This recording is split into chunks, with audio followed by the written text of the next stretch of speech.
Hi, have you ever wanted to buy a piece of land so you can call all of your peasant friends and rule over that land like the unmerciful emperor of Britain's Got Talent? Well, then you've come to the right person. Just come down to the A&A's Colonial Land Market and we'll set you right up.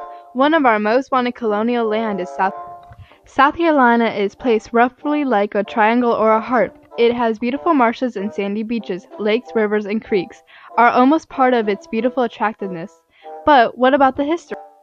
Well, the establishment of Carolina was started in 1629 with England's king, King Charles I. He gave a charter to Sir Robert Heth, but he failed. Then King Charles II granted a new charter to the 8 lords to govern Carolina. But because not many colonists were coming in, so as in response, Lord Ashley, one of the Lord proprietors, wrote the fundamental constitution to bring in more colonists. It offered religious freedom. After the colonists arrived, the highest-ranking deputies invited the Grand Council, which allowed people to get land, some political influence, and maybe, if ever, a title of nobility. South Carolina is right in the middle of Georgia and North Carolina.